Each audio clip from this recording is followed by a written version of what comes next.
तो हाँ भाई मेरी जाने मंस, welcome back to our channel that is concept. भैया मेरा नाम है रोहित खंडेलवाल एंड हम पढ़ रहे थे अपना chapter that is mole concept. आज है इसका एपिसोड नंबर 3 जिसके अंदर हम देखने वाले हैं टाइप्स ऑफ मासेस को। तो अपनी गंडियां हिलाना बंद करो, आओ स्टार्ट करते हैं अपना एपिसोड बिना किसी गंडमस्ती के। बट उससे पहले अपने पुराने केस को रीओपन करते हैं। आपके पास 10 सेकेंड्स होंगे क्वेश्चन का आंसर करने के लिए।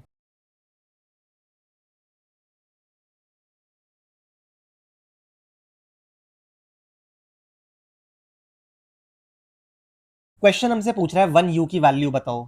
ऑलरेडी जानते हैं 1 U होता है 1.67 into 10 to the power -24 gram के। Option number B is the correct answer of this question.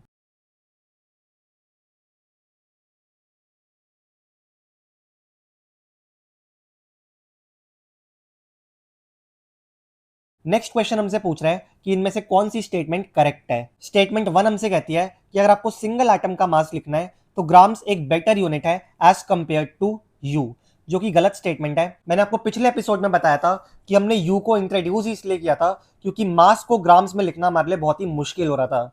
तो स्टेटमेंट 1 तो हो गई इनकरेक्ट। स्टेटमेंट 2 हमसे कह रही है कि यू को इंट्रोड्यूस इसलिए किया गया था ताकि हम बहुत ही स्मॉल मासेस को ग्राम्स में लिखना अवॉइड कर सके, जो कि एकदम करेक्ट स्टेटमेंट है। 1 U is equal to the mass of 1 carbon atom, जो कि गलत स्टेटमेंट है क्योंकि 1 U जो होता है that is carbon 12 divided by 12। तो वो कार्बन 12 का मास नहीं है, वो कार्बन 12 के 12th हिस्से का मास है। तो लास्ट स्टेटमेंट हमसे कह रही है कि carbon 12 has a mass of 1 U, जो कि गलत स्टेटमेंट है मेरी जाने मन, क्योंकि कार्बन 12 का 12 ही हमको बता रहा है कि इसका मास कितना होगा, 12U होगा। तो करेक्ट आंसर हो गया ऑप्शन नंबर बी। अब आगे बढ़ते हैं। तो मैंने आपको पिछले लेक्चर के अंदर बताया था कि 1 U की जो वैल्यू होती है that is 1.67 into 10 to the power -24 ग्राम। और इसी के साथ साथ मैंने आपको यह भी बताया था कि जो एक कार्बन आइटम होता है उसका अप्रोक्सीमेट मास होता है 2 इंटू 10 to the power -23 ग्राम। अब मैं क्या चाहता हूं कि आप इस कार्बन आइटम के मास को, जो कि मैंने ग्राम में लिखा हुआ है, आप इसको कन्वर्ट करो यू के अंदर। और मेरी जाने मन, अगर तुम ये भी नहीं कर पा रहे तो मैं उल्टा लेट रहा हूँ, गाड़ मार लो मेरी। यार ये तो आना ही चाहिए, देखो तुमको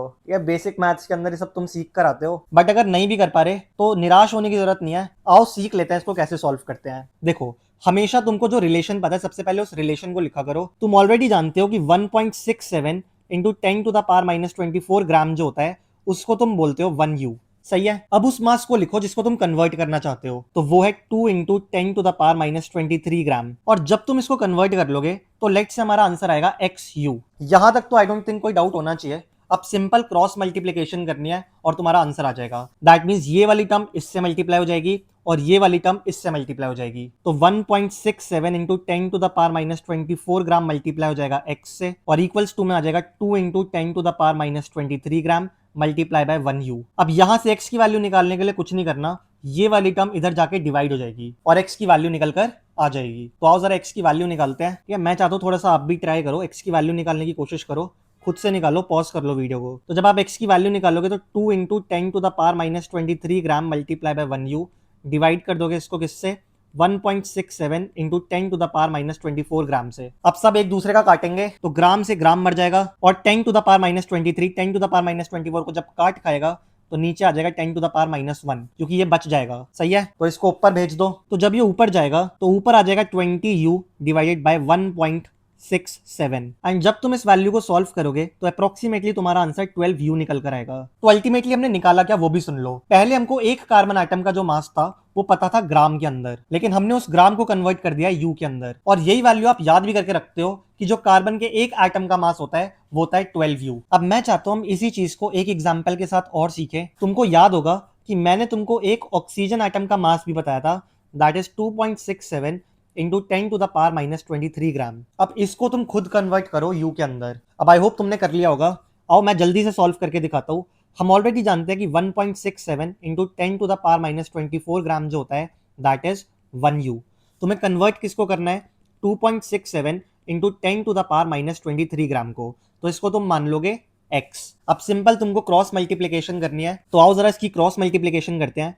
1.67 into 10 to the power -24 gram multiply by x equals to 2.67 into 10 to the power -23 gram multiply by 1U। सब जानते हैं x निकालने के लिए इस वैल्यू को आपको यहाँ पे डिवाइड करना पड़ेगा। तो आओ जरा डिवाइड भी कर देते हैं। तो x की वैल्यू निकल कर आएगी 2.67 into 10 to the power -24 gram multiply by 1U divided by 1.67 into 10⁻⁻24 ग्राम। अब फिर से इसको सॉल्व करना पड़ेगा, तो जब तुम इनकी चौगम चुगाई कराओगे तो नीचे आ जाएगा 10⁻⁻1 जो कि ऊपर जाके 10 बन जाएगा। तो जो अप्रोक्सीमेट आंसर आएगा that is 26.7 divided by 1.67। And जब तुम इसको सॉल्व करोगे तो एक अप्रोक्सीमेट आंसर निकल कर आएगा 16U। एंड यही वैल्यू आपने याद भी करी होती है कि जो एक ऑक्सीजन एटम होता है उसका जो मास होता है वो होता है 16U। तो अगर तुमको याद आ रहा हो तो जब हमने पिछले एपिसोड के अंदर AMU की बात करी थी तब मैंने आपको बताया था कि साइंटिस्ट ने इतने भयंकर मासेस को इन सिंपल सिंपल मासेस के अंदर कन्वर्ट कर दिया था। एंड आज मैंने आपको यह भी सिखा दिया कि इतने गंदुए मासेस को हमने इसके अंदर कन्वर्ट किया कैसे। तो आई होप तुमको वाली बात समझ में आ गई होगी। तो अगर मैं चीजों को समराइज करने की कोशिश करूं जो भी हमने पढ़ा, तो मैंने आपको बताया था कि एक कार्बन एटम का जो मास होता है that is 2 into 10⁻⁻23 gram,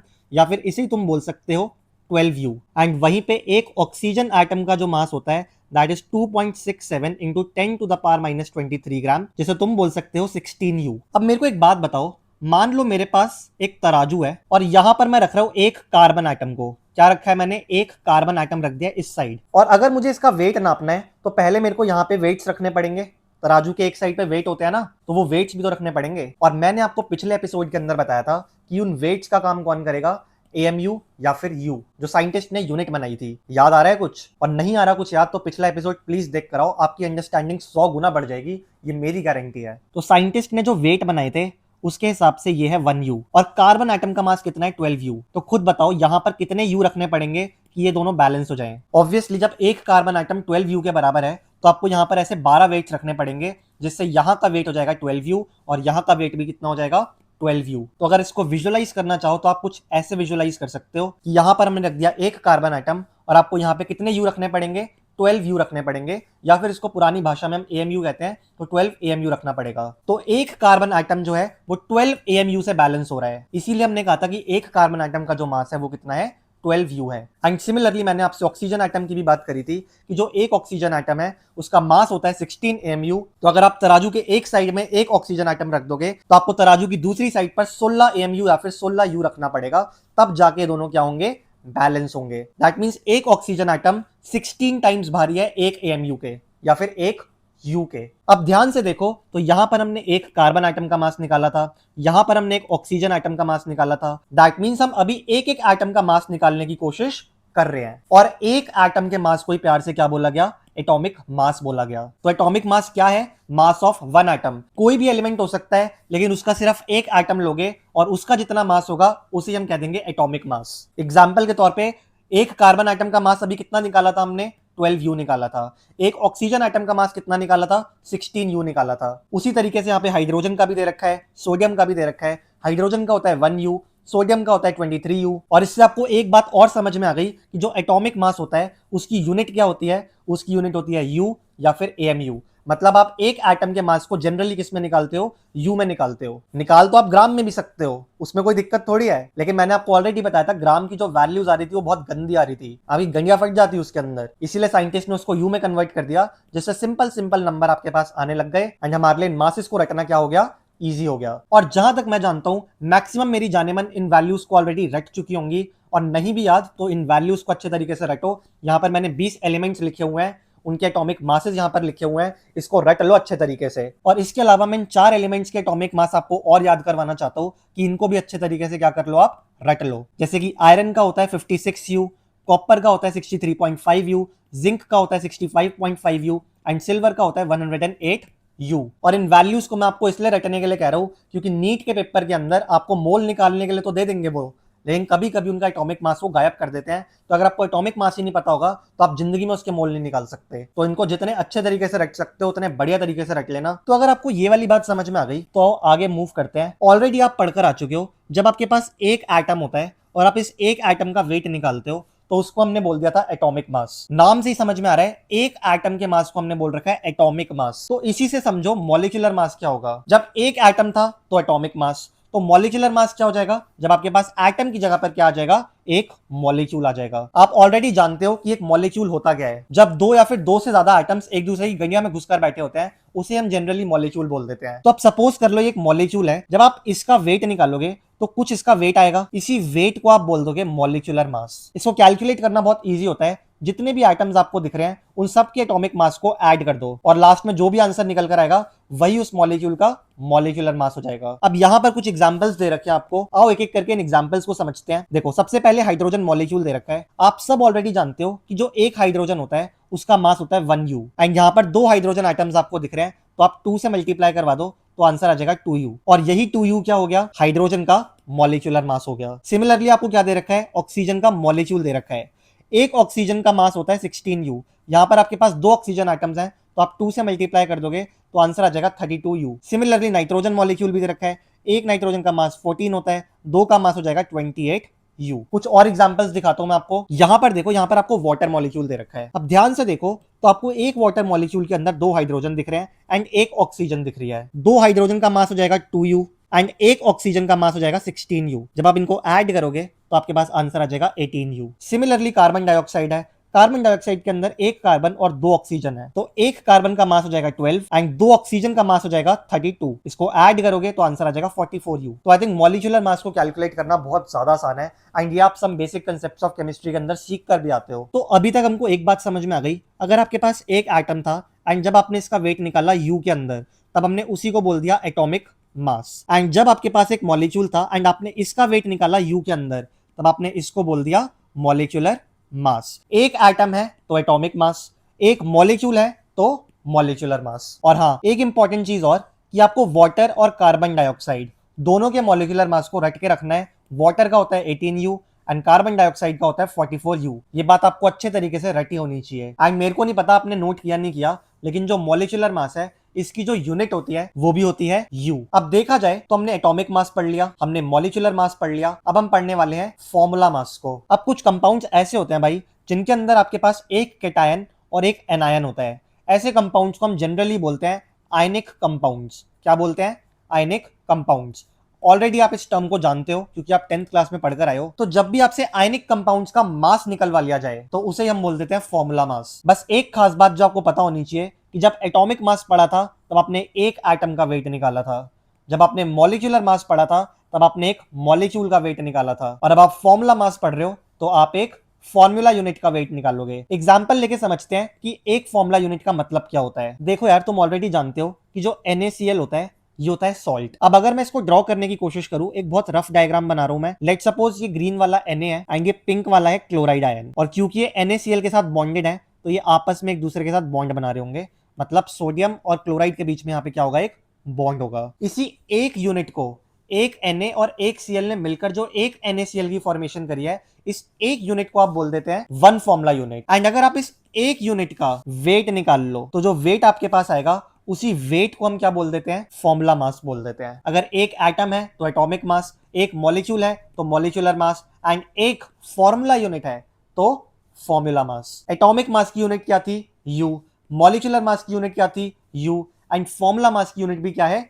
U है। जैसे मॉलिक्यूलर मास कैलकुलेट किया था, एकदम उसी वे में आप फॉर्मूला मास को भी कैलकुलेट कर सकते हो। मतलब जितने भी इंडिविजुअल एलिमेंट्स हैं, अगर आप उनके वेट को ऐड कर दो तो आपके पास लास्ट में फॉर्मूला मास निकल कर आ जाएगा। तो सबसे पहले आओ कैलकुलेट करते हैं सोडियम क्लोराइड का। देखो, सोडियम का मास होता है 23U एंड क्लोराइड का मास होता है 35.5U। जब आप इसको कैलकुलेट करते हैं तो आंसर आता है 58.5U, जो कि फॉर्मूला मास है किसका? सोडियम क्लोराइड का। वैसे ही अगर हम MgO का कैलकुलेट करना चाहें तो वो भी कैलकुलेट कर सकते हैं। मैग्नीशियम आयन का मास होता है 24U, एक ऑक्सीजन का मास होता है 16U, तो इसको आप ऐड कर दो तो आपके पास आंसर आ जाएगा 40U, जो कि फॉर्मूला मास होता है किसका? मैग्नीशियम ऑक्साइड का। आओ जरा कैल्शियम कार्बोनेट का भी कैलकुलेट कर लेते हैं। कैल्शियम का मास होता है 40, एक कार्बन का मास होता है 12 एंड 3 ऑक्सीजन, एक ऑक्सीजन का मास होता है 16, तो आप 3 से इसको मल्टीप्लाई करवा दोगे। इसको सॉल्व करो, 40 प्लस 12 प्लस 48, 40 40 80, 80 एंड 8 88, 88 एंड 12 100, तो 100U आ जाएगा कैल्शियम कार्बोनेट का, जो कि इसका क्या है? फॉर्मूला मास भी है। तो आई होप आपको फॉर्मूला मास कैलकुलेट करना बहुत अच्छे तरीके से आ गया होगा एंड आप ये वाली बात भी समझ गए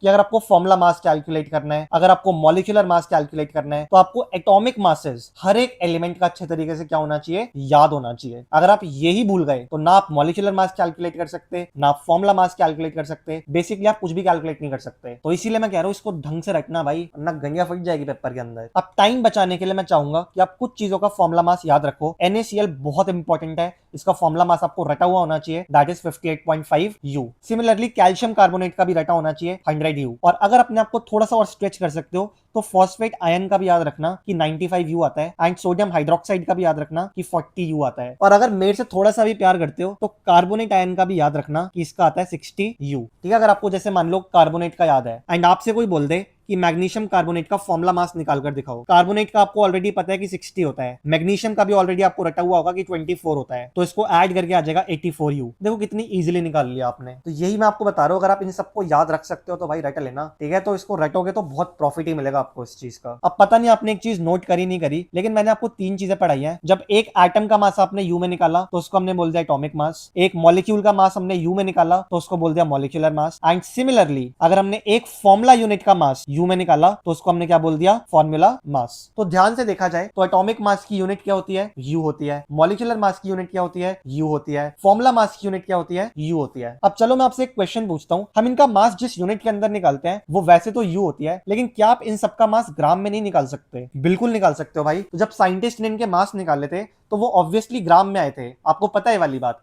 हमको सबसे पहले कार्बन का मास पता चला था, that is 2 into 10 to the power minus 23 gram, and ये मास जो हमको पता चला था ये हमको ग्राम में पता चला था। हमने इसको कन्वर्ट किया था किसके अंदर, यू के अंदर। तो चाहो तो आप इन सारे मासेस को ग्राम में भी निकाल सकते हो, लेकिन मैंने आपको ऑलरेडी बताया था क्योंकि वैल्यूज इतनी गंदी आती हैं तो हम इसको जनरली किसमें कन्वर्ट कर लेते हैं, यू के अंदर कन्वर्ट कर लेते हैं। और क्योंकि उसके बाद हम सारी कैलकुलेशंस इसी से करते हैं, तो इन सबको निकालने की जो एसआई यूनिट या फिर स्टैंडर्ड यूनिट है वो क्या है, यू है। तो अगर आपसे कोई पूछ ले कि एटॉमिक मास को किस में कैलकुलेट करा जाता है, एंड ऑप्शन में यू भी है एंड ग्राम भी है, तो आप ऑब्वियसली यू को मार्क करके आओगे, ग्राम को नहीं मार्क करोगे। लेकिन अगर आपसे कोई बोल दे कि एटॉमिक मास को आप यू में ही निकाल सकते हो, उसको ग्राम में कन्वर्ट ही नहीं कर सकते, तो ये तो गलत बात है ना भाई। आप यू को ग्राम में कन्वर्ट नहीं कर सकते, बिल्कुल कर सकते हो। और जब आप इस यू को ग्राम में कन्वर्ट कर दोगे, मतलब एटॉमिक मास, मॉलिक्यूलर मास या फॉर्मुला मास जो आपने यू में निकाला है, अगर आप इसको ग्राम में कन्वर्ट कर दोगे तो आपके पास क्या निकल कर आ जाएगा, एक्चुअल मास निकल कर आ जाएगा। देखो समझो इस बात को मैं क्या कह रहा हूं। जब आपने एक कार्बन का मास निकाला था तो वो आया तो यही था ना, 2 into 10 to the power minus 23 ग्राम। तो एक कार्बन का जो एक्चुअल मास है वो कितना है, क्या वो 12 U है या फिर वो 2 into 10 to the power minus 23 ग्राम है? ऑब्वियसली वो 2 into 10 to the power minus 23 ग्राम उसका एक्चुअल मास है। वो तो आपने कन्वर्ट कर दिया था इसको यू के अंदर, बट अगर आप यू से वापस से ग्राम में कन्वर्ट कर दोगे तो कार्बन का क्या निकल कर आ जाएगा, एक्चुअल मास निकल कर आ जाएगा। अब वैसे ही समझ लो आपके पास ऑक्सीजन गैस है एंड हम सबको पता है कि ऑक्सीजन गैस का मास होता है 32U, बट क्या आप इस 32U को ग्राम में कन्वर्ट नहीं कर सकते? बिल्कुल कर सकते हो। और अगर आप इस 32U को ग्राम में कन्वर्ट कर दोगे तो आपको ऑक्सीजन गैस का एक्चुअल मास मिल जाएगा। एंड वैसे ही मान लो आपके पास NaCl है जिसका मास होता है 58.5U, इसको भी तो आप ग्राम में कन्वर्ट कर सकते हो। और जैसे ही आप इसको ग्राम में कन्वर्ट करोगे वैसे ही आपके पास क्या आ जाएगा, NaCl का एक्चुअल मास निकल कर आ जाएगा। तो नेक्स्ट हेडिंग डाल लो, एक्चुअल मास। एक्चुअल मास किसी भी एक एंटिटी का मास होता है ग्राम के अंदर।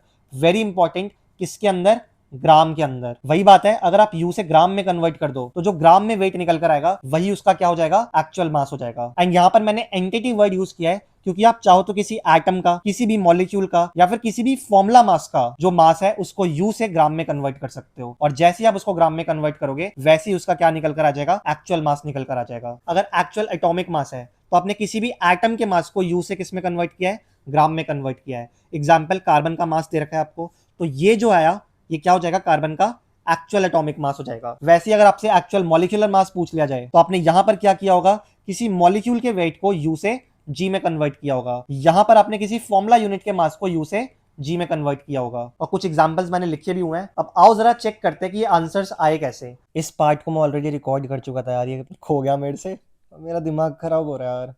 फिर से मेरे को रिकॉर्ड करनी पड़ रही है इसके बाद की पूरी वीडियो, बट कोई नहीं। चलो देखो, हमारे पास कुछ एग्जांपल्स आएंगे जिसके थ्रू मैं आपको सिखाऊंगा कि आप यू से जी में कन्वर्जन करते कैसे हैं। पहला एग्जांपल हमसे कह रहे हैं कि एक्चुअल एटॉमिक मास बताओ हाइड्रोजन एटम का।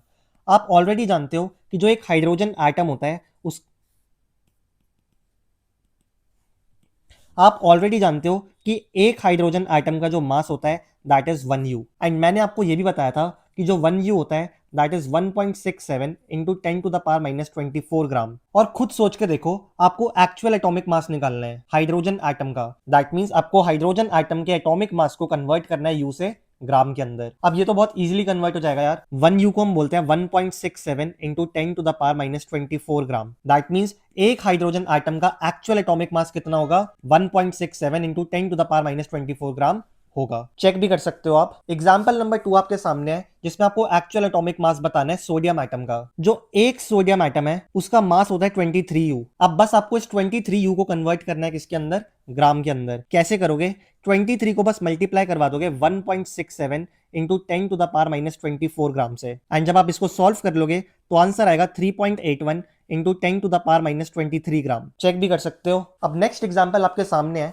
जिसमें आपको एक्चुअल मॉलिक्यूलर मास निकालना है ऑक्सीजन गैस का। अब मैं चाहूंगा कि आप वीडियो को पॉज करके इसका आंसर निकालने की कोशिश करो। तो अब आप ध्यान से देखो, तो एक ऑक्सीजन मॉलिक्यूल का मास होता है 32U।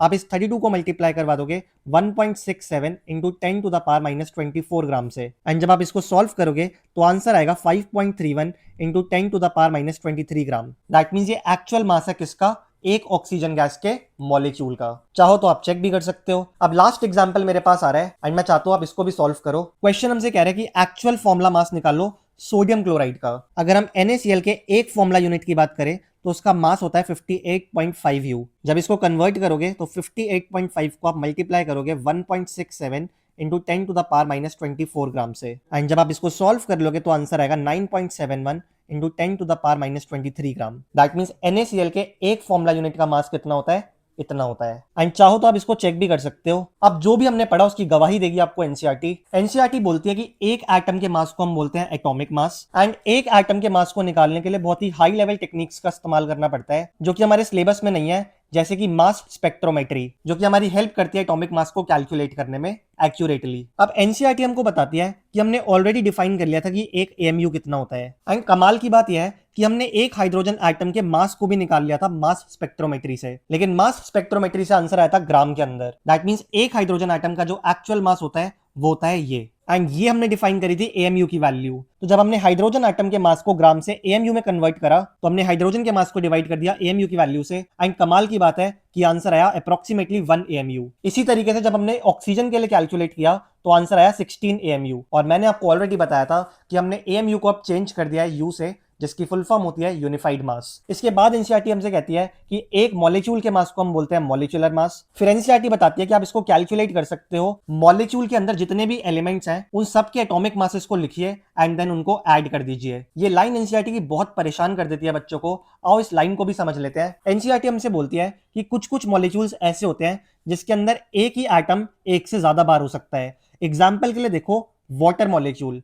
वाटर के मॉलिक्यूल के अंदर हाइड्रोजन का जो एटम है वो एक से ज्यादा है। कितने दिख रहे हैं आपको, 2 दिख रहे हैं। तो इस केस में आप कैसे निकालोगे मॉलिक्यूलर मास? बहुत सिंपल है, एक हाइड्रोजन एटम का मास लिखो दैट इज 1, और उसको मल्टीप्लाई करवा दो नंबर ऑफ एटम्स से जो कि हाइड्रोजन के प्रेजेंट है, दैट मींस 2 से मल्टीप्लाई करवाओगे। उसके बाद ऑक्सीजन का मास लिखो दैट इज 16, और उसके नंबर ऑफ एटम्स से मल्टीप्लाई करवा दो दैट इज 1।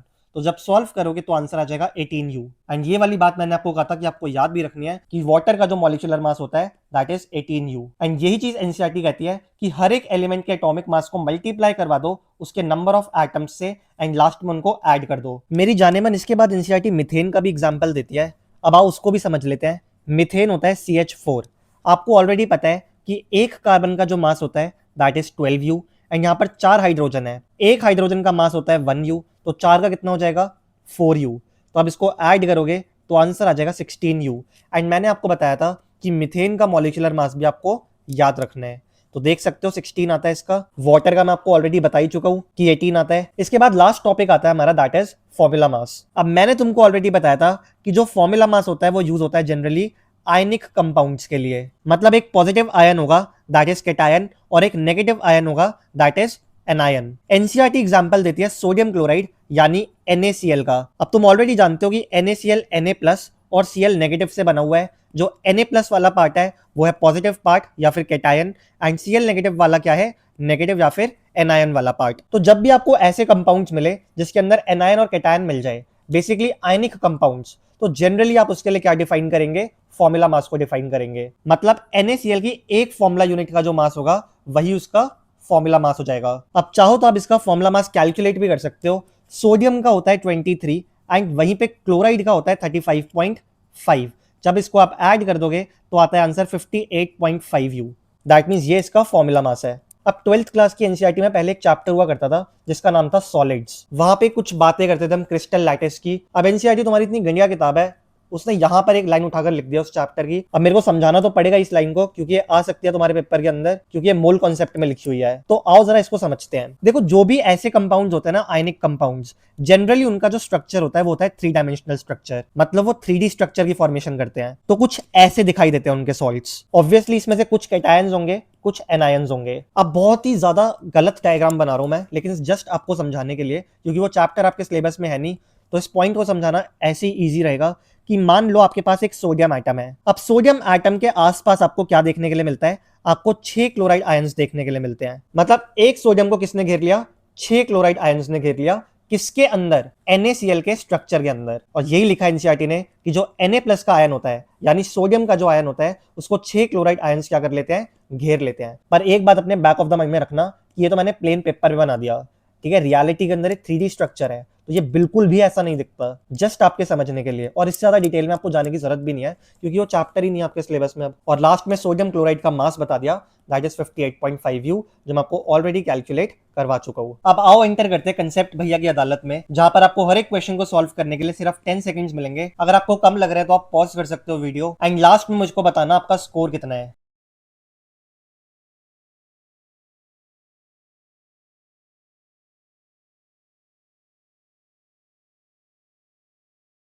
क्वेश्चन हमसे पूछ रहा है कि एटॉमिक मास किसी भी एलिमेंट के किस मास को रिप्रेजेंट करता है। नाम से ही समझ में आ रहा है, एटॉमिक मास मतलब एलिमेंट के एक एटम का मास। तो आंसर आ जाएगा ऑप्शन नंबर बी।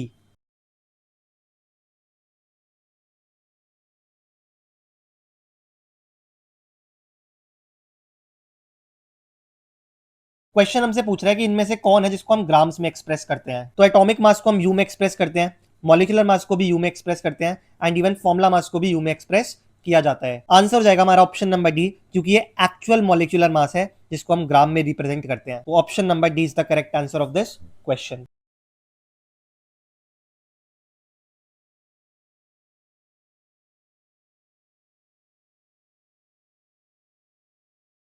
बहुत ही सिंपल क्वेश्चन है। कार्बन एटम का एक्चुअल एटॉमिक मास पूछा जा रहा है। अब अपना दिमाग लगाओ, तो एक्चुअल मास आपको दे रखा है, तो यू वाले तो ऑप्शंस ऐसे ही कैंसिल हो जाएंगे। और क्योंकि एटॉमिक मास है, दैट मींस एक एटम का मास है। क्या एक एटम का मास 12 ग्राम हो सकता है? बिल्कुल नहीं हो सकता भाई, एक एटम 12 ग्राम का हो ही नहीं सकता। तो एक ही ऑप्शन बचता है, that is option number C. And मैंने आपको ऑलरेडी बता भी रखा है कि कार्बन का जो एक्चुअल एटॉमिक मास होता है वो अप्रोक्सीमेटली 2 × 10⁻⁻³ होता है। आप चाहो तो कैलकुलेट भी कर सकते हो। कैसे कैलकुलेट करोगे? एक एटम का मास होता है 12 यू, इस यू को आप ग्राम में कन्वर्ट कर सकते हो, जो हमने अभी थोड़ी देर पहले ही करना सीखा है। तो जब आप करोगे तो आंसर यही आएगा।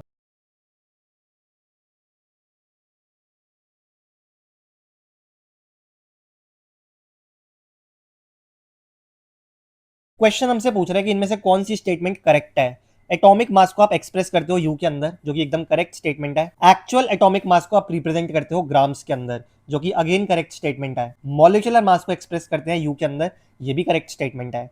तो सब कुछ ही करेक्ट है, that means option number D हमारा करेक्ट आंसर हो गया।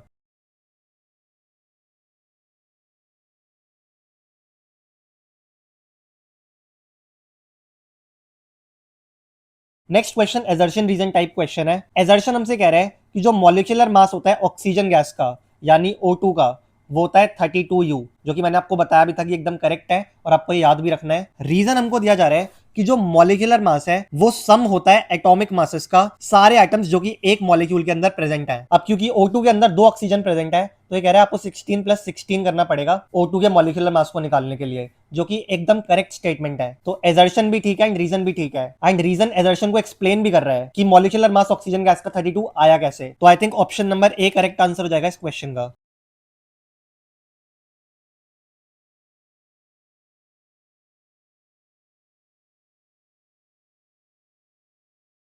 क्वेश्चन हमसे पूछ रहा है कि इनमें से कौन है जिसका फॉर्मुला मास लिखा जाएगा। तो H2 तो एक मॉलिक्यूल है, तो इसके लिए आप मॉलिक्यूलर मास को डिफाइन करोगे। सिमिलरली कार्बन डाइऑक्साइड भी एक मॉलिक्यूल है, एंड इवन ऑक्सीजन भी एक मॉलिक्यूल है। NaCl अगर आप ध्यान से देखें तो ये बना है Na+ और Cl नेगेटिव से। और मैंने आपको बताया था कि जब भी एक आयनिक कंपाउंड दिख जाए, या फिर एक ऐसा कंपाउंड दिख जाए जहां पे आपको एक कैटायन और एक एनायन दे रखा हो, उन केसेस के अंदर हम जनरली क्या यूज करते हैं? फॉर्मुला मास यूज करते हैं। तो आंसर आ जाएगा ऑप्शन नंबर सी।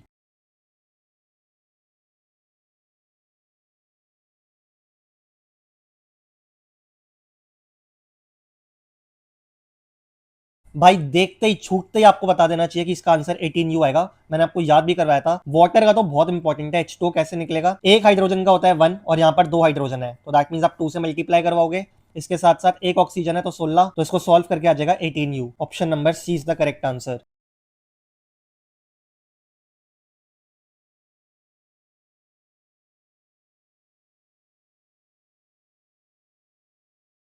आपसे पूछा जा रहा है कि इनमें से कौन सी इनकरेक्ट स्टेटमेंट है। फॉर्मूला मास को आप आयनिक कंपाउंड्स के लिए यूज करते हो, जो कि एकदम करेक्ट स्टेटमेंट है। मॉलिक्यूलर मास को एक्सप्रेस किया जाता है यू के अंदर, ये भी एकदम करेक्ट स्टेटमेंट है। एक्चुअल एटॉमिक मास को रिप्रेजेंट करते हैं यू के अंदर। देखो अगर एक्चुअल लिख दिया तो ग्राम आना चाहिए था, तो ये गलत स्टेटमेंट हो जाएगी। एटॉमिक मास को रिप्रेजेंट करते हैं as the mass of one atom, जो कि एकदम करेक्ट स्टेटमेंट है। एटॉमिक मास एक एटम का मास ही तो होता है। That means option number C हमारा क्या आ जाएगा, करेक्ट आंसर आ जाएगा, क्योंकि ये एक गलत स्टेटमेंट है।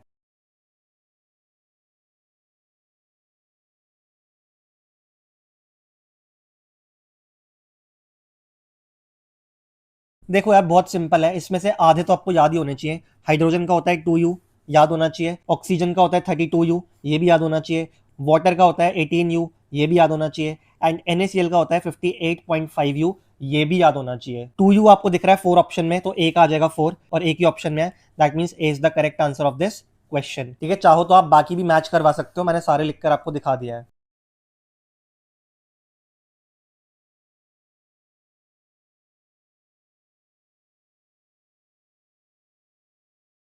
फिर से एजर्शन रीजन टाइप क्वेश्चन है। एजर्शन हमसे कह रहा है कि एक्चुअल एटॉमिक मास को आप रिप्रेजेंट करते हो यू से, जो कि गलत स्टेटमेंट हो गई। ग्राम में रिप्रेजेंट करा जाता है। एटॉमिक मास को रिप्रेजेंट करते हो यू से, जो कि एकदम करेक्ट स्टेटमेंट है। That means assertion is wrong but reason is true. तो A is false, reason is true. That means option number C is the correct answer of this question. अब I hope आपको समझ में आया होगा and मजा भी आया होगा लेक्चर के अंदर। इसी तरीके से आप सपोर्ट बना के रखो अपना कंसेप्ट भैया पे, क्योंकि अगर आप सपोर्ट करोगे तो हम एक दिन बहुत आगे जाने वाले हैं। और मैं आपको एक बात और कह रहा हूँ यार, कि जैसे आप बोलोगे मैं उस तरीके से अपने लेक्चर्स को शेप कर लूंगा। अगर आपको मेरा टीचिंग मेथड में कुछ और इंप्रूवमेंट चाहिए तो मैं हमेशा बोलता हूँ कमेंट सेक्शन हमेशा आपके लिए ओपन है। अपना फीडबैक मेरे को जरूर दीजिए, क्योंकि ये मेरे लिए बिगेस्ट सपोर्ट होगा जो आप कर सकते हो। एंड एक चीज और यार, 200 सब्सक्राइबर्स होने वाले हैं, तो प्लीज जल्दी से जल्दी करवा दो। 196 सब्सक्राइबर्स ऑलरेडी शायद हो चुके हैं, तो शुक्रिया दिल से यार उसके लिए। बाकी क्लास हो चुकी है खत्म, बट पढ़ाई करते रहो। All the very best.